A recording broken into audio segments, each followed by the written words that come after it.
I've got news for you, Tarantino. You're starting out. Stay welcome. Better get onto it quick. Like,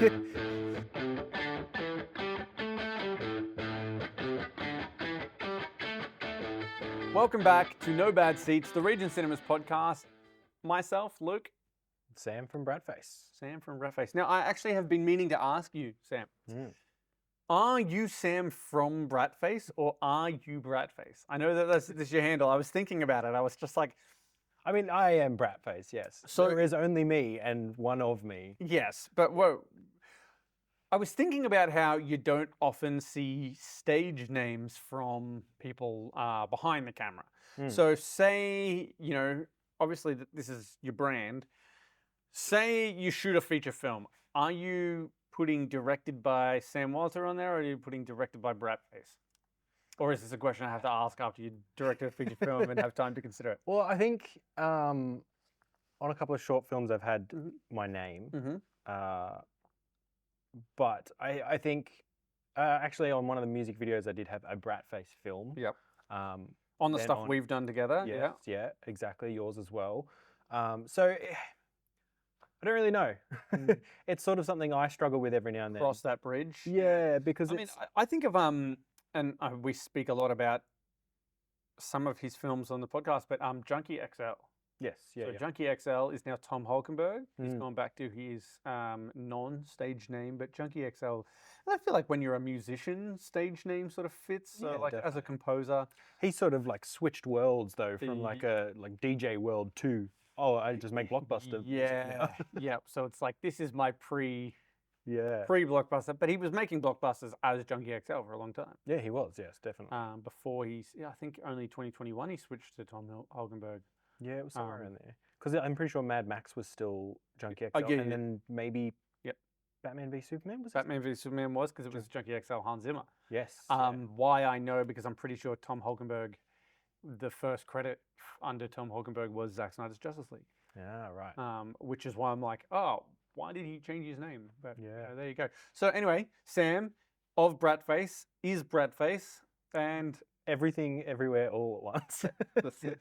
But yeah, I mean, all the time. I think the dream is that one day it will be directed by Sam, maybe a Bradface production. Essentially, Bradface, it is me. Like I said, it is only me. But the idea is that it. You see it like your production company. Yes, essentially. Like when you see, what is it, Amblin Entertainment or Skydance Productions. What is Nolan's one again? Syncope? Yeah. Is that how you say it? I always say syncope, but it's probably syncope. Now that you say it like that, yeah. I think it's S-Y-N-C-O-P. Yeah, S-Y-N-C-O-P. Yep, that's the one. And it's got all the little like maze thing. Yeah. So that's kind of how I always envisioned it. Okay. That makes things clearer for me. Okay. Yeah. And now we can start. Okay. Now we can officially start the podcast. So we are going to keep it pretty short and sweet today, I think. But I do want to kick off with some movie news that is quite interesting to me. But I've completely lost who the person is that I want to talk about. So give me just a second because I just saw it and... I might have a little bit of news here as well. Okay, good. If it's not already what I've got two pieces. Okay, so it was Justin Lin. Okay, yep. From so Fast and Furious director. Has just signed on to do Helldivers, to adapt Helldivers, the video game franchise. Okay. Now, I've not played Helldivers. Apparently Helldivers 2 is fantastic. I considered getting it not long ago. But then, you know, I get OCD with like story in these things. And I'm like, I don't want to play Helldivers 2 without playing Helldivers 1. But Helldivers 1 is a completely different genre of game. Yep. It's not like first-person shooter. Oh, okay. Or third-person shooter. It's like top-down, like completely different. Yeah, right. So then I was like, do I want to play that? I don't know. And then ultimately... Just didn't get around to it. But... franchise seems interesting. The games do look really, really cool. So I don't know much about the game, so I'll have to check him out just to see. But there you go, Justin Lin. That's exciting. He's a good director. He does some cool stuff. Yeah. Fast and Furious stuff got a bit out there for. You know what? I am someone who thinks that Fast and Furious has only improved from the fifth one on. I will agree with you until the last one. Was the last one when they went to space? you had to go to space. It was like, oh, they've Where done do we this go now. now? Where were we going? But like it was sort of the joke, and this is why I like it so much, is that from 5, it was like they suddenly were like, oh, we're gonna just be self-aware now. Yeah. And I think the movies are inherently better. Oh, definitely. They're a way funner experience. Yeah. They are hilarious. I don't know if you like. There'll be people who like go to these films and they're like, no, I don't want this to be. Renee and I went to the last 3 Fast and Furious films, and she hadn't seen any of them, and I was just like, no, you need to realize how ridiculous these are. Just watch, and I think I showed her like the first one, which the first one's spot on. Well, But I mean, then from I think from like the 5th one, I've showed her that, and I'm like, just accept that these are just ridiculous, and they're great. And then we watched them, and like 7 is obviously heartbreaking, but then 8, 9, 10 we saw at the cinema, and every single one we are sitting there piecing ourselves laughing because they're so over the top and they're so silly. I also then went and picked up my son and got a speeding fine on the way home from Fast and Furious on a double demerit weekend. Oh no. Absolutely spewed, like driving all the way out of town, Yeah. and just got stung. And we still laugh about the fact that it was like, oh, here's you coming home from the Fast and Furious, Living that movie life of like, going to get my family. But yeah, they're great. They're so much fun, and also the video of Vin Diesel and Justin Lin, like a week before Justin Lin dropped the project. Yeah. When they were talking about filming the 11th one. Yes, yeah, He's like, yeah, it's so exciting. We're gonna do this. We're gonna do this. And Justin Lin's like, yeah, and he's like got his hand around him, and it's like Vin Diesel's like holding a gun to his back. It fully looks like he's being held hostage. Tell him I remember this. Yeah, so good.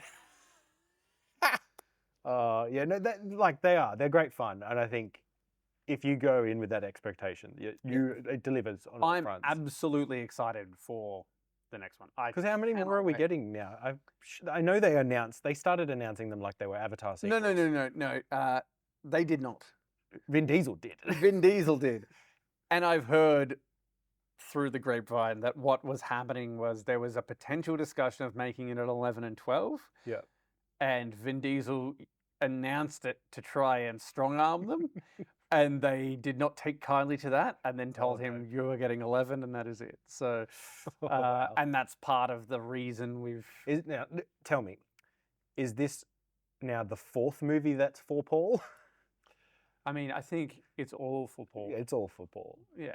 I mean, to be fair, not to make light of a horrible situation, but it's all for Paul. Although it's every time Vin Diesel says it, it loses a little bit of that magic because he is like, "We're doing this one for Paul." And well, you think about the fact that like he named his son in the movie Brian, like little Brian, which is all well and good, but Brian is still alive. He lives in another town. It's just like naming it after someone, your mate, who like, it's his uncle. It's the kid's uncle, right? Yeah, he is off screen, still alive. Just hanging out. So now there's talk that in the 11th one, Vin Diesel's like, I told them I'm only coming back for 3 things. Like he's really leaning into his like. They're just gonna like reactively retcon something and be like, oh, his name is actually Brian Paul. Toretto.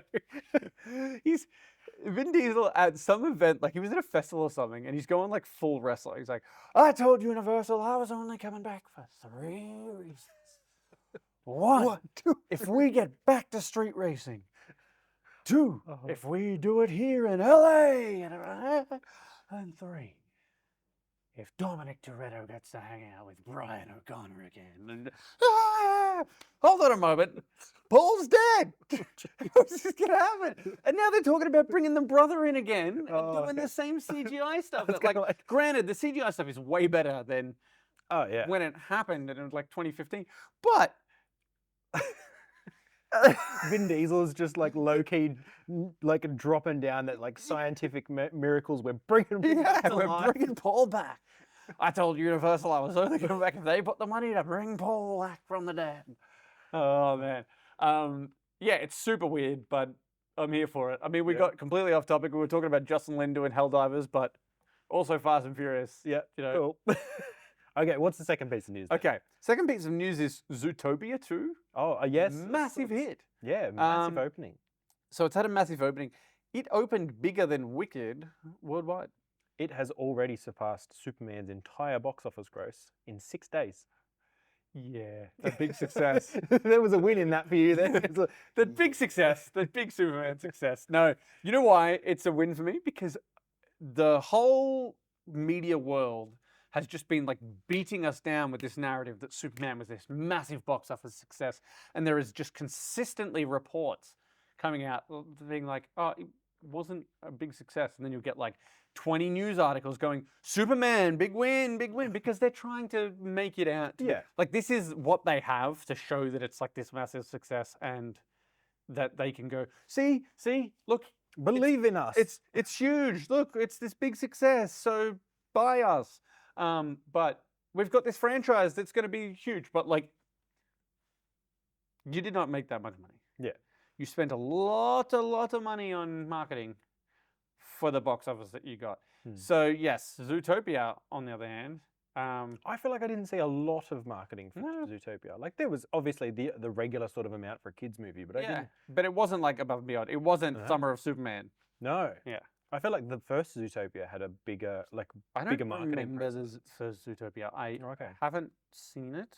Or I've seen bits and pieces because really my like son's been Zootopia. watching it recently. Yeah. But we haven't sat down to watch together. Okay. So I'm sort of waiting on that before we go watch the second one, which is part of the reason that last week we watched Wake Up Dead Man instead of Zootopia 2. Yeah. So my bit of news. Yes, this please. is a little bit from like my world of I things. like when you bring news because I don't have to. True. So it got announced this week that Eric Messerschmidt is taking over cinematographer role for the Batman Part 2. Instead of Greg Fraser. Yes, which Fraser. I think I said to you, slightly disappointing for me. Yep. Only because Greg Fraser's stuff is phenomenal. The Batman was just gorgeous. Yeah.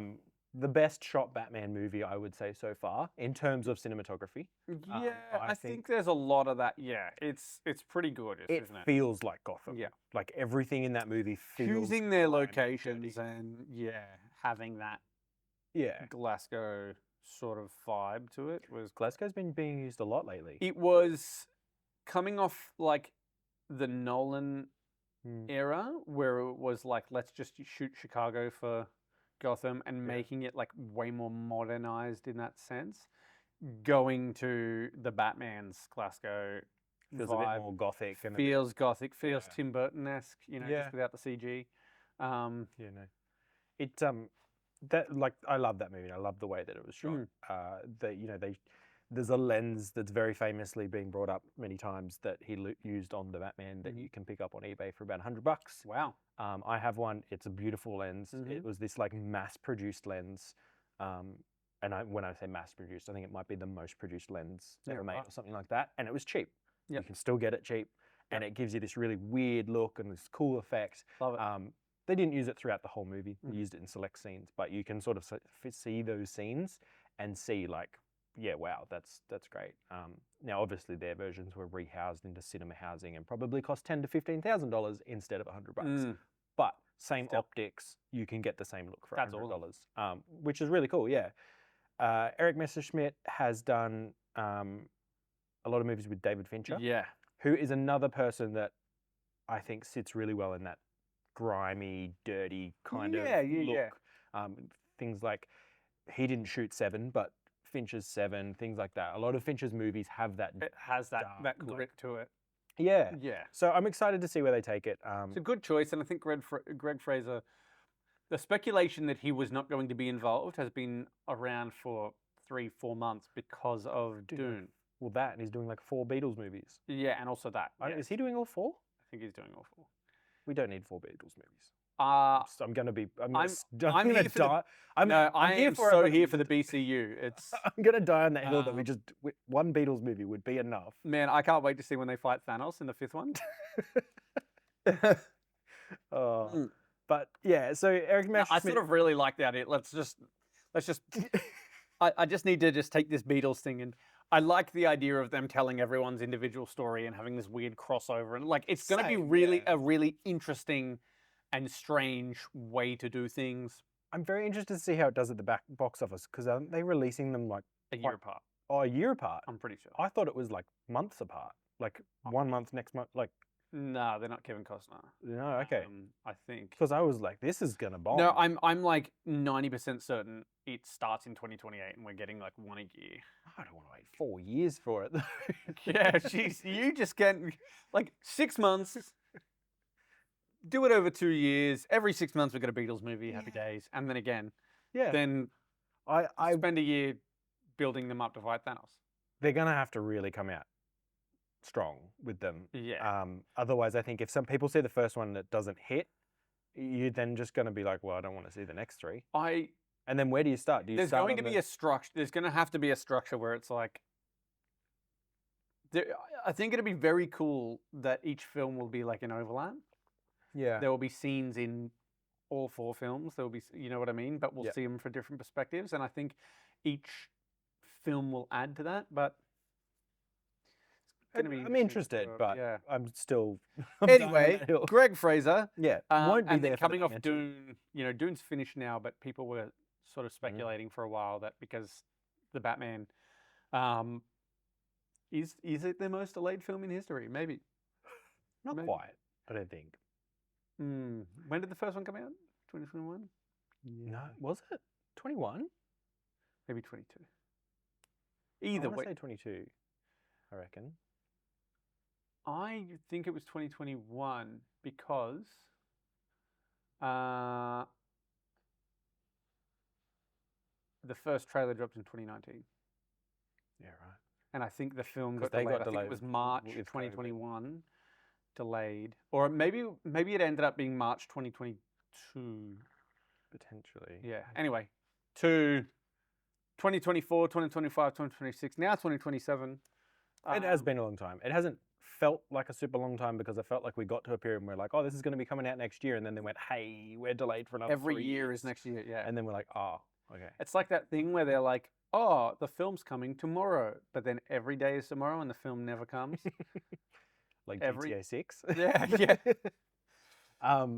But yeah, going back to what we were starting on with that, Eric Messerschmidt has shot some amazing movies. He shot The Killer, which was last year, last year maybe? With Fassbender? Yes, yep, with great Fassbender, and that was a Fincher movie. He did Mank, which I think he may have actually won the Academy Award for, from memory, maybe. Don't know. Possibly. But great cinematographer. Really excited to see what he does with it. I think he's going to very much keep that sort of dark, gritty He'll vibe. fit. Yes. He'll fit the aesthetic. It doesn't feel like they've like all of a sudden hired someone that's going to make it like a commercial, high and bright type of look. It's going to still Henry Bremen. Contrast ratio of 1 to 1. Oh god. Yeah, but yeah, I have one other small bit of news as well. Yes. This week, a very big blow up of a statement was made by a certain director. Oh yes, this director's said a few things. He has, and people are acting surprised that he has come out and said something, but he has been known in the past for saying outrageously stupid things, or just outrageous things, and then... Okay, now, I feel like I know the director you're talking about, but we also have to talk about the fact that Cameron was just like, unless it's a cinema movie, they should not be able to qualify for Oscars. And I'm like, well, I agree with that in part. There are structures in place. Yeah. You know, Wake Up Dead Man on the big screen. Cool, no worries. Exactly. But he's just like, streaming services should not be allowed. K-pop Demon Hunters is going to roll it. I'm sorry. Yeah. It's going to roll the Oscars this year. It's going to smash. Best soundtrack. Yeah. Well, I wouldn't be surprised if it takes Best Animated Movie as well. Yeah.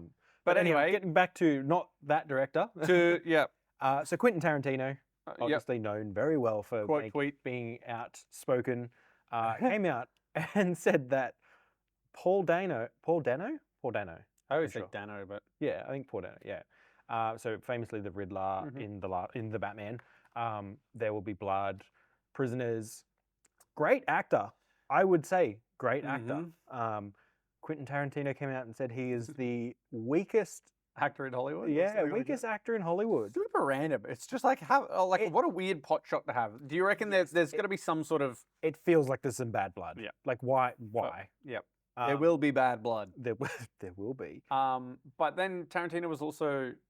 And this also coming from the man who is quite scared to make his 10th film. Yeah. And he's also... The other thing he came out and said was like, the writer of Battle Royale, the Japanese film, should have just sued the person who created the Hunger Games because she just copied them. But then he's like, homage. He's like very famous for stealing and stealing like an artist. And he was like, anyway, no one in Hollywood would have watched Battle Royale, so everybody thought Hunger Games was so original. See, I love Tarantino. I have always been a fan of Tarantino's films. I think any filmmaker, film buff loves Tarantino and loves what he does. I love Tarantino like Tarantino loves feet. Anyway. But that being said, the way he talks about things really starts to annoy me because he does things like that where he has been open and very clear about the fact that he's just weirdly hypocritical. Yeah, so hypocritical. The things he comes out with, and he's like acts like this like vision, and I'm not saying he's not a visionary, but visionary of like, I have created the most unique thing and the most original thing in history. Took from this. Yeah, and then we watch all of the different bits that we've seen in other movies and stuff from beforehand that you've adapted and made slightly different. Yeah. You did a good job of it, but it doesn't make you original. It's this weird hypocrisy, and I think part of it is this like separate the art from the artist thing is really hard because again, like, put my hand up, and someone that we've spoken about a lot on this podcast, including today, is how much James Gunn annoys me, and how once upon a time I would have considered Gunn to be one of my favorite directors, and now I just need him to shut up because everything he does annoys me, which then makes me not like his art more and more. I progressively get more annoyed by what his art is because he just can't shut up and he's got a massive ego, and it's exactly this. It's Tarantino. Well, Tarantino has famously said that he only wants to make the 10 films because he thinks that directors outstay their welcome. I've got news for you, Tarantino. You're starting to outstay your welcome. You better get onto it quick. Like, come on. As soon as I saw this like article about him saying this and that, and I just instantly was like, you either die a hero or you live long enough to see yourself become the villain. Exactly. Because you're starting to transition into like cranky old Hollywood man that no one wants to hear from. I just make the 10th film. Just and then be done. Wipe your hands of it. You could say that some directors quit while they're ahead and some directors hang around for eternity. Hey, segues. So, Eternity was the film that we watched this week, Sam. And apologize to the Spotify listeners. I would jump on YouTube right now because I have some pamphlets. Which Eternity would you like to attend? We've got Queer World. Oh, why'd you give me that one first? World, Beach World. Oh, okay. Winterland. Mall World. Workout World. Now, Man Free World may be busy. I'm pretty sure they run out of space. Anything Goes Eternity. Can I go to Man Free World? Safe words required. Infantization Land. Yeah, that one was during the movie. I thought it was quite hilarious that you can go back to being an infant. So, Eternity. Essentially, the whole plot of the film.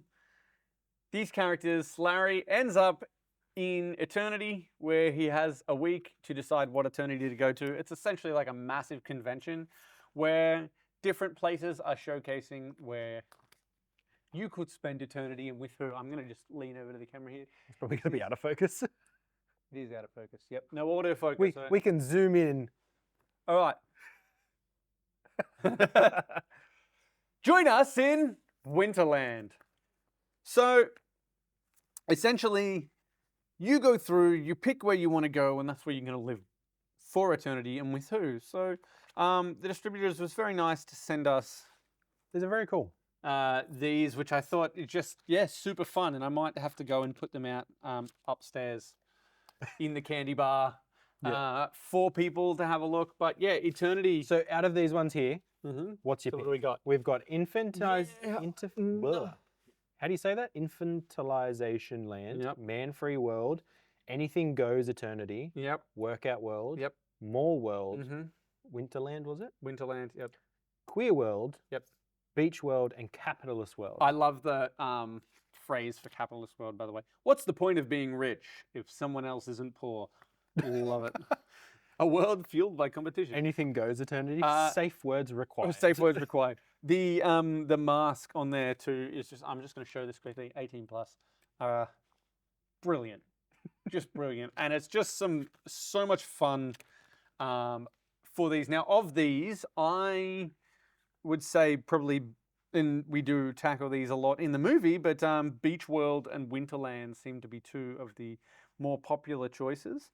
And yeah, I think I would probably go Winterland. I don't love winter, but the beach is not for me. You know, I'm not a big beach head.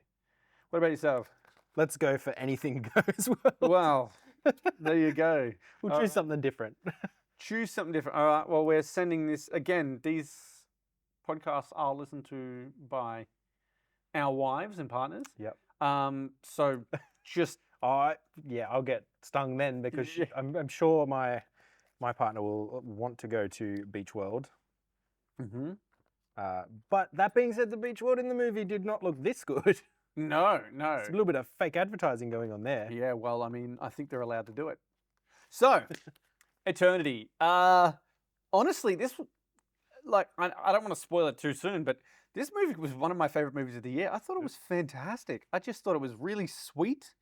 The cast was great, and like the concept was just super fun, and it wasn't overplayed by any means. Like, it wasn't really long. It was pretty much 2 hours on the dot, and we spent all of that time. You know, we saw a little bit of the worlds. I think the only thing I would have liked to see is more of the worlds rather than the pamphlets. Yeah. Just sort of ducking into them for it. But it was, but it was fun the way that the concept played out and the way that all the, you know, the concept of it being like a convention floor where everyone's trying to sell you Smoker's World. They were handing out cigarette packets. You can't catch cancer twice or something. Cancer can't kill you twice. That's it, yeah. That was really funny. Yeah. Like just things like that. I just thought it was really brilliantly executed. You can tell that they like production designers in that had a lot of fun just like playing with it and being like, let's put the most outrageous slogans. Like, what was it? What's the point of being rich if someone else isn't poor? Yep. Things like that where that would never be allowed in real life marketing. Yeah. But we get to have fun with it here and really play it out.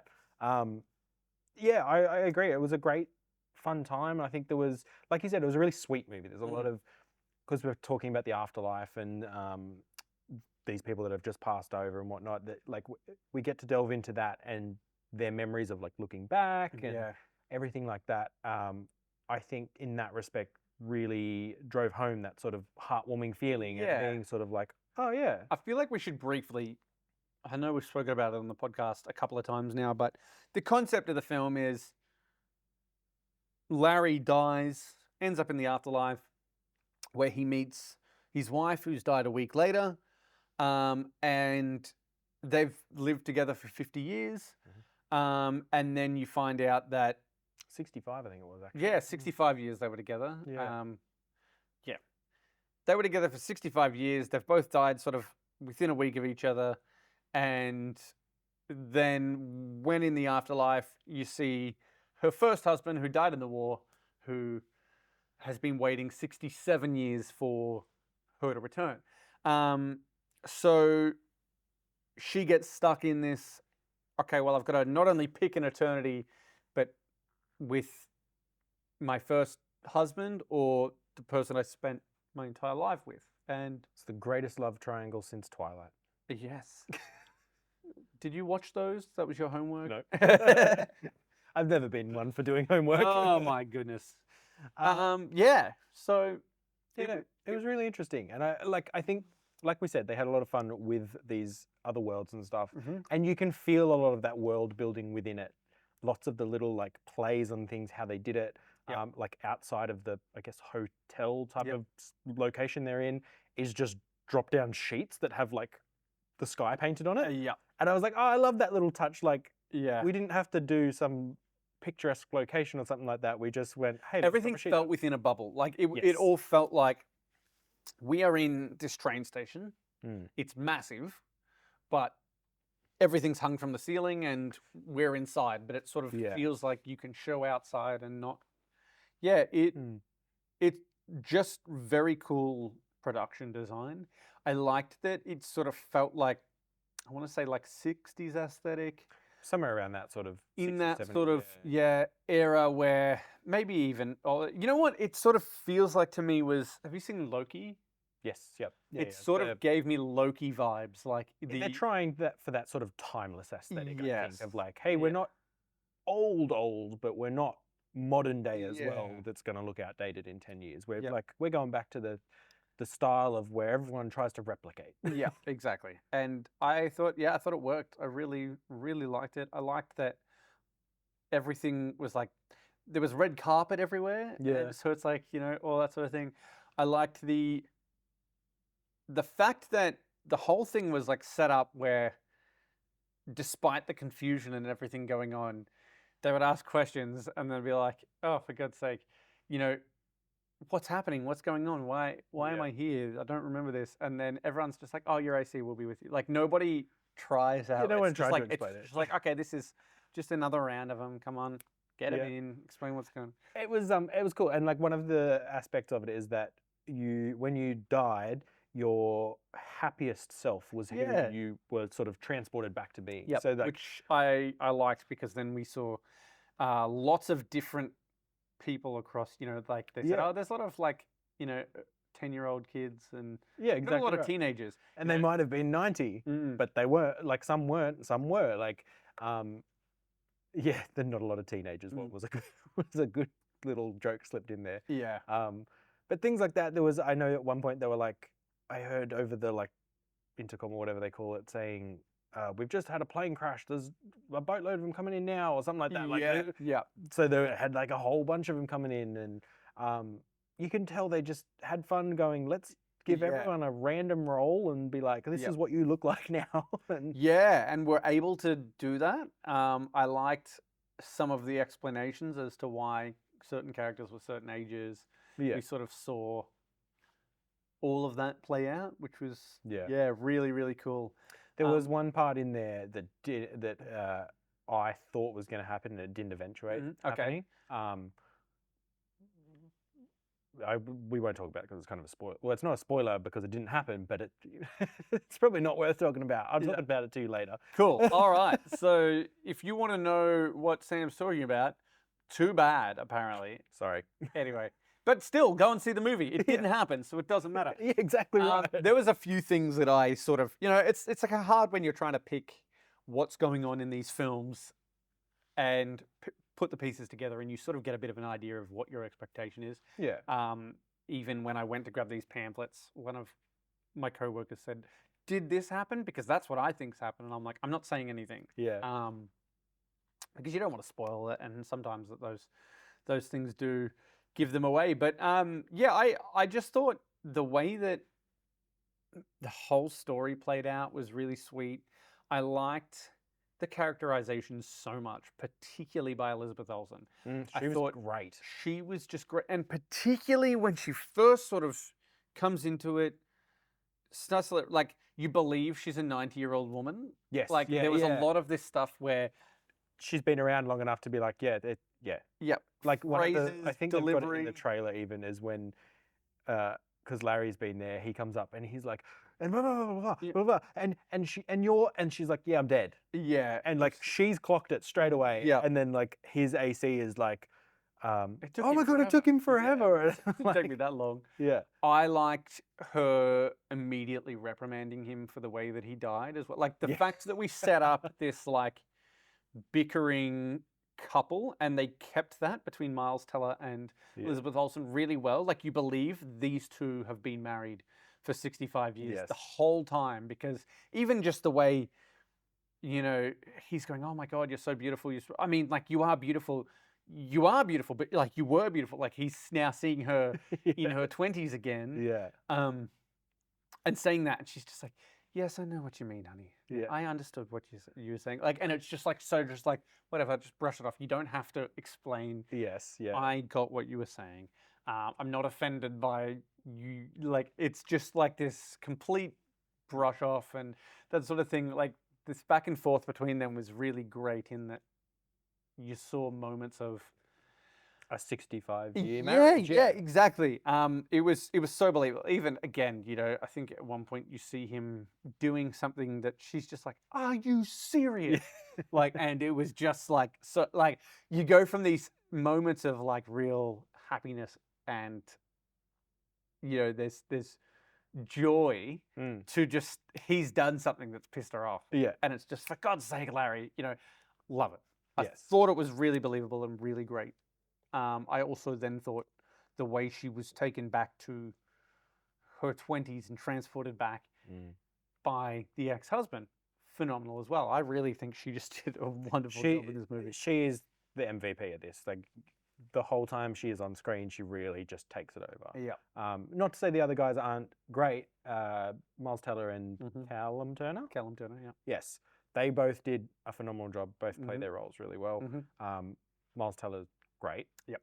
But Elizabeth Olsen just steals the show. I think Miles Teller, at one point, even down to the way that his hair was, I sort of noted, like, he's also doing a really good job of being like this 90-year-old man. Yeah.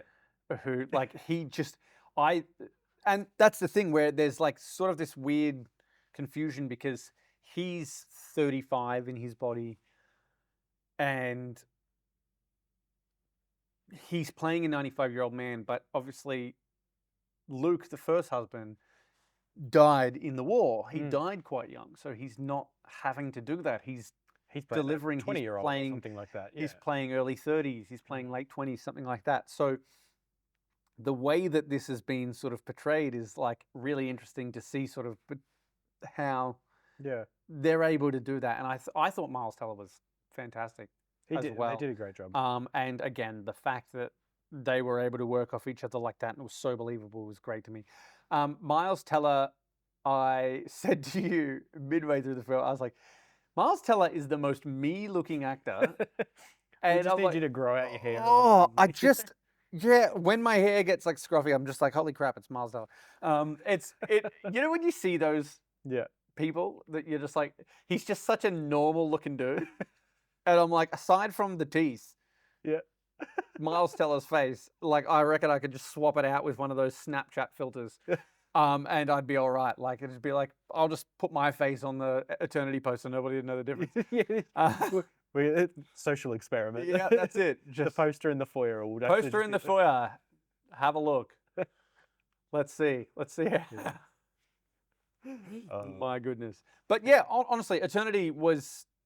The thing that disappoints me about a film like this is that it's so good and it's so sweet and the cast is so great and it's just too low-key. Not many people will know about it. And it's going to go under the radar for a lot of people. And honestly, it's just beautiful. I think Miles Teller might be a little bit of a draw. There is a decent fan base for Miles Teller these days that I think would draw in some people. You might get the Top Gun Maverick people. Yeah. Like, I know my partner saw this the trailer before I did. Yeah. Okay. And she sent it to me and was like, "Oh my God, this looks amazing." Yeah. It's good. But was it because of Miles Teller? Yes. Yeah. Okay.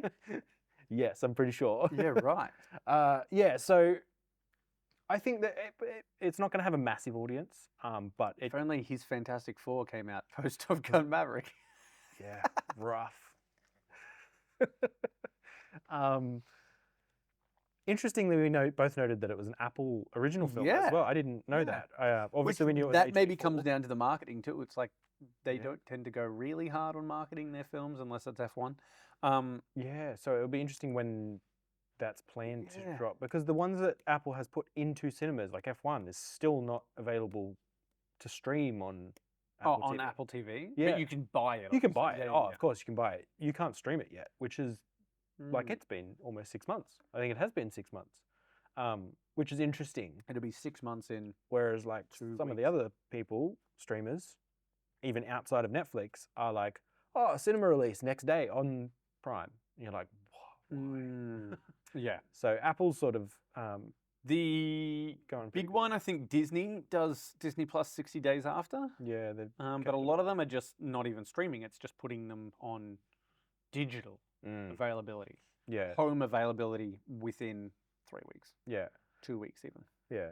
But no, I think I really enjoyed this. Like you said, it's a nice, sweet film. Yeah. I would have said it was a touch too long. Really? Only the smallest bit. Okay. And I think probably not even too long. I think it's just more wanting more from the time we spent there. Like we said, I would have loved to have gone into some of these worlds and seen a little bit more. Yeah, but I think that's the thing. Like, you want to see more of the world, but then you're saying that the film's too long. Well, I think too long in the sense of like I've spent my time in the I can't remember what they call it, the transition location. Yeah. The train station. I've spent too long in this area. The junction, yes. Do you reckon? That would be my knock on it. Is that I would. Yeah, but don't you think that like a lot of the film was less about the actual junction and more about the relationship? So like it didn't really matter where that was. Yeah. Definitely. Like I just would have. I don't think you could have it. lost that. And then the way that they've built in this structure where it's like you don't get to go to another eternity. You pick one and you go there. As much as I would have liked to see some, like I would have liked to see trailers. Yeah. You know what I mean? Like we got these. A little bit like we saw in Running Man where there'd be a TV and it was playing just like a 10-second clip of like what's going on there. We did see a couple of trailers that made us laugh. Like they were very infomercial. Again, like 60s vibe, but like. Have you ever thought that 1930s Germany would be amazing if it wasn't for all the Nazis? 100% less Nazis. 100% less Nazis. Like that is so funny. Yeah. And the fact that there's like a million alternatives. Yeah. You know, one was, do you hate clothes, but you have to wear them to keep warm? Come here where the temperature is always a balmy 72 degrees. Like that is so great the way that they've structured it. But it's just, I would have liked to see a few more of those and littered throughout the film. Yep. Because even adding that, I think it adds maybe a minute or two to the film. But you got these things that sort of, that it was fun. It was real fun. And that I think is eternity. I mean, I don't want to go into too much of what actually happens. Well, it's a love triangle, so it's like we don't want to give away what happens and everything like that. That's right. And at its core, it is a love triangle movie, really. Yeah. It comes down to those three characters and which is the choice that Elizabeth Olsen is going to make. That's right. And I thought I was pretty satisfied with the way that it played out. Yeah. But as I said, I gave this movie a 4.5 star. Like I really, really liked it. Yeah, okay. So. I'm probably somewhere around the maybe 3.5 to 4. Ooh, I enjoyed it. Rom-com man over here doesn't think that it's up there with the rom-coms of of his list. What do you rate The Holiday?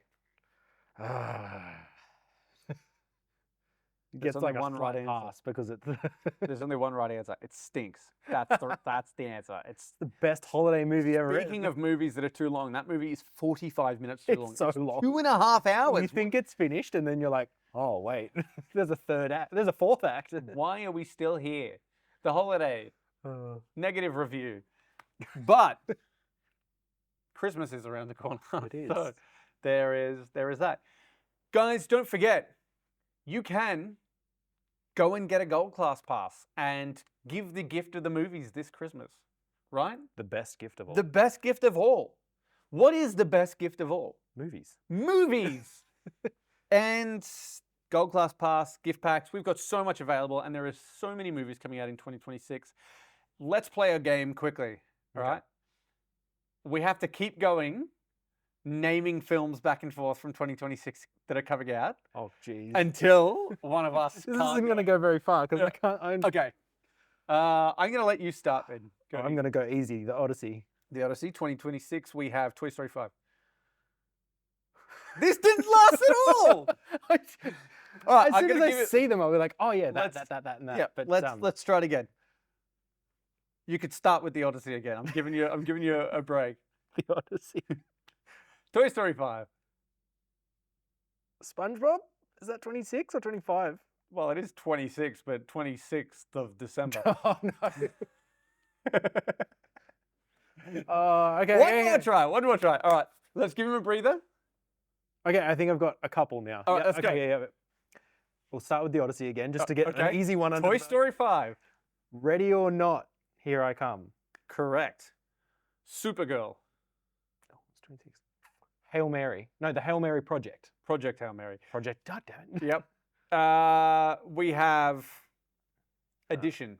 Oh, I don't know about that one. Reminders of Him. Reminders of Him. Good choice. Clayface. Well, we're on DC films. Come on, we got a bunch of billion-dollar films next year. Avengers. Doomsday. Moana live action. Has it even got a title yet? Spielberg's new UFO movie? No, but I will allow it for you. I'm going to pull out a 2026 Australian release that I'm excited about, Mighty Supreme. Australian release? Yeah, it's not coming out until January. Oh, okay. I thought you meant it was an Australian movie. I was like, that's not it's coming out. movie. It's coming out Okay. at the end of January. Sing Song Blue? Song Blue, January 1st. You just cut the line. Mortal Kombat 2. Oh. I've put him through the ringer here. You have, because I have not looked ahead very much. Oh, wow. I'm trying to think what I've watched trailers for recently. Make a Killing. How to Make a Killing. Yes, nice. Okay. If I get the names right. Farkham Hall.